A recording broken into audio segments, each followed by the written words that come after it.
awareness and love are the same thing as a wizard sees them. This sounds very surprising because we usually identify love with a personal feeling. And like anything else personal, feelings come from the ego. Falling in love is something the ego can deeply desire, for love enhances our sense of self-image. Falling in love makes us feel protected and even invulnerable. It wipes out everyday cares and the everyday sense of being alone. It seemingly cures the isolation of duality by fusing lover and beloved into one. Merlin, however, doesn't talk about love in this way. Personal love, as he sees it, is a manifestation of universal love in conditioned form. Universal love is a force. It binds all things into a single field of awareness, a single realm of spirit, where no one is left out. Personal love is almost the opposite. It leaves everyone out except the beloved, the unique person that fits all the ego's requirements for being loved. On the path of the wizard, personal love isn't abolished, it expands. For what makes personal love so delicious and wonderful is that we are catching a glimpse of this larger, more universal force. Falling in love makes it seem that all boundaries have melted away, that one is filled with bliss and ecstasy. As we all know, however, this state is fleeting and temporary. Eventually, the ego puts the walls back up again, and the old limitations, the old conditioning still applies. Only by capturing the source of love, which lies in our deepest awareness, can we know bliss and boundlessness as a full-time reality. This is the wizard's reality, and to know it, we must learn more about the connections between love and awareness. That is the subject of the next lesson on the Wizard's Way. The purest knight to serve Arthur was Galahad, but he had in common with the king that he was a love child. There was no stigma attached to the fact that Galahad was Lancelot's natural son. Yet when the day came for him to become the champion of a lady at court, Arthur shook his head and frowned. "I would not have you be the champion of any noble lady," Arthur declared. Galahad stammered, but my lord, every knight must serve some lady out of the purity of his love." "What do you know of love?" asked Arthur, his tone so direct that Galahad flushed red in humiliation. The king hesitated. "If you are so eager to champion a lady, I'll give you one," said Arthur abruptly. He gave a command, and after a moment a woman entered the room, but she was no beautiful lady, only Margaret, an old scrub woman with gray hair and warts on her nose. "Would you serve her out of love, fair knight?" Arthur demanded. Galahad was bewildered. "I don't understand, my lord," he murmured. "Is this some test? If so, what should I do? For I cannot love this woman." Arthur gave him a keen look and sent the old scrub woman away. "You are hard to satisfy," he remarked, "but I shall bring in another, better choice for you." Another command was issued, and this time a newborn baby girl was carried into the hall by her nurse. "If you found Margaret too old and ugly to serve, what about this lady? She is nobly born, and you must admit her beauty." It was certainly true that the baby was quite beautiful, but Galahad looked even more confused. He shook his head. "I will not serve her either, my lord," he replied quietly. "This is not the love I meant." Arthur gave the young knight a penetrating glance. "This love you speak of is a hard mistress," he declared. The king sent a third time for a lady, and this time it was Arabelle, a lovely 12-year-old girl, who entered.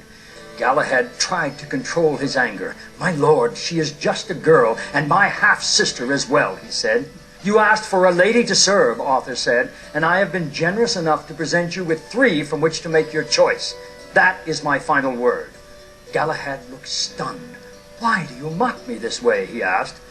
Arthur raised his hand, and in a moment the great hall was cleared of everyone but himself and the young knight. "I'm not mocking you," he said in a much gentler tone. "I'm only trying to show you something taught me by my master Merlin. My knights of the Round Table serve ladies out of love, they say, and more often than not they feel a passion for the one they serve. Do they not?" Galahad nodded. "And the more passionately attached they are to the lady, the more their zeal to serve her?" Arthur asked. The young knight nodded again. "Merlin taught me another way to love," Arthur said. "Consider the old woman, the baby, the young girl who is your sister. These are all appearances of the same thing, woman. And as appearances change, what you call love changes with it. When you say you are in love, what you're really saying is that an image you carry around inside has been satisfied. The passion you would direct towards a noble lady, you cannot feel towards other forms of women, such as a baby or a grandmother." "Is this not simply natural?" Galahad asked. "Without a doubt," replied Arthur. "But the wizard sees deeper into nature and says that the love of images is how attachment begins. You may claim to love a lady, but let her betray you with another man, and your love will turn to hatred. Why? Because your inner image has been defiled, and since it was the image you loved all along, its betrayal makes you enraged." "What can be done about this?" asked Galahad. "Look beyond your emotions, which will always change, and ask what lies behind the image. Images are fantasies. Fantasies exist to protect us from something we don't want to face. In this case, what you don't want to face is lack. Lacking love for yourself, you form an image to cover the void. That is why being shunned or betrayed in love causes such pain, because the gaping wound of your own lack gets exposed." A stricken look crossed Galahad's face. "Love is considered so beautiful and exalted," he moaned, "but you make it sound dreadful." Arthur smiled. "What usually passes for love can have dreadful consequences, for who is lonelier and more in pain than one who has lost his beloved? But that is not the end of the story. There is a secret to love. Merlin told me the secret many years ago, as I impart it to you now. When you can love an old woman, a baby, and a young girl with a full heart, you will be unattached from images. Then the essence of love, which is universal, will be unlocked inside you. You will know love itself, the upholder of life that can never be contained within images." We have now walked very far into the wizard's world, and quite a few of the questions we wanted to ask have been answered. Who am I? I'm pure awareness, pure unconditioned spirit that has temporarily identified with this limited body and this limited span of time and space. Why am I here? To know myself as the unconditioned spirit. What is the root of suffering? Obeying the ego's bounded view, living in fear and separation, when in truth I can live in complete love, the force that upholds all life. Let's say that we want to make the huge shift in perception that would enable us to live these answers to age-old questions. How would we go about that?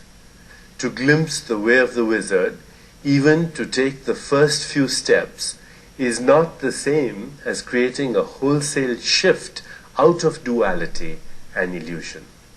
The shift is accomplished by actually deciding not to buy into the old conditioning. After all, if duality is an illusion, as Merlin teaches, then rejecting the illusion should allow reality itself to take over. In fact, by definition, reality must be more powerful than illusion.